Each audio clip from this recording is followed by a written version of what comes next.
अज की डिश आलू मेथी बनाना, आलू मेथी गाजरा बनाना सिखाओ जी। एक चम्मच हल्दी,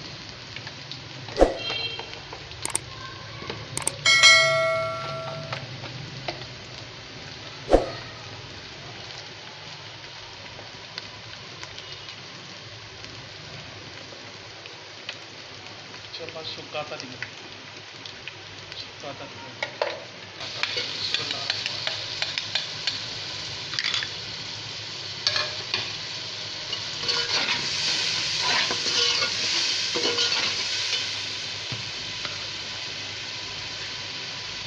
मिर्चा, हरिया मिर्चा नहीं ना चाहिए दो, तेरिया कोड़िया नहीं है। अच्छा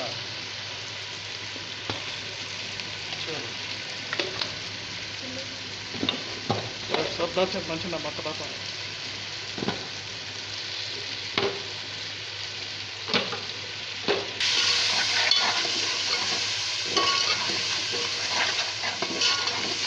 थोड़ा जहा पानी पा के तो फिर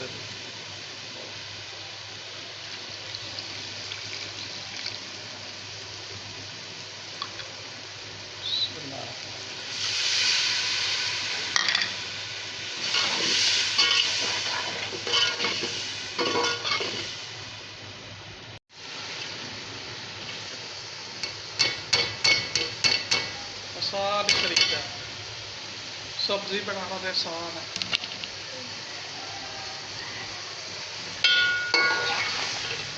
बस कट्टन लगे टाइम लगना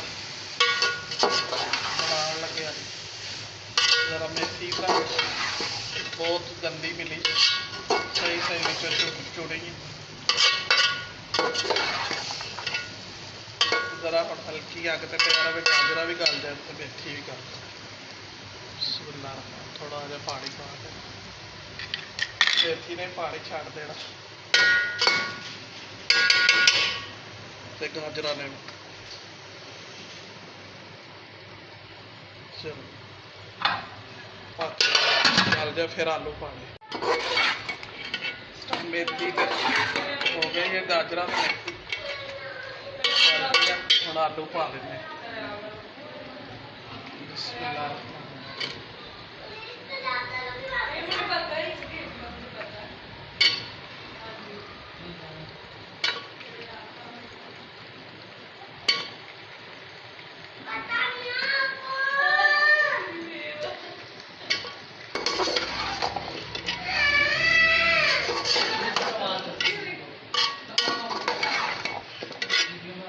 आलू पा के भी दाम का रखा, आलू गल जाए।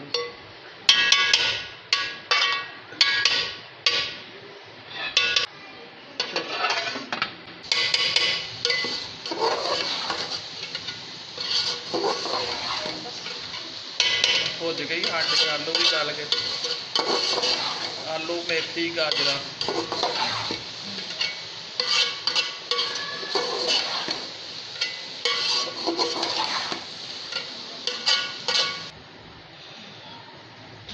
थोड़ा धनिया पाने, एक मिनट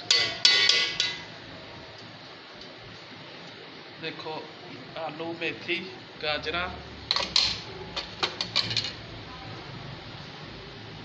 देखो कि अच्छा बन गया, सब्जी मज़ेदार बन गई।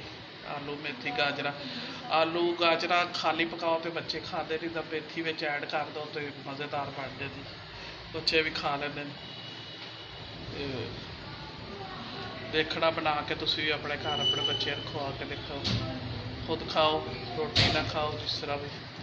तो मेरा चैनल सब्सक्राइब करना, मेरे चैनल में अगे अगे बढ़ाना ज़्यादा तो ज़्यादा, फिर क्योंकि सब्सक्राइब ज़्यादा हो जाए अल्लाह मदद कर दे, तुहानू भी अल्लाह तुहाडा भी चैनल अगे अगे बढ़ावे, जिन्हों के भी है उन्होंने अगे अगे अल्लाह मदद करे, तो मेरी भी अल्लाह मदद करे। मैंने दुआवा याद रखना, मैं भी तुहानू दुआवा याद रखांगी। अल्लाह हाफिज़, कल मिलांगे।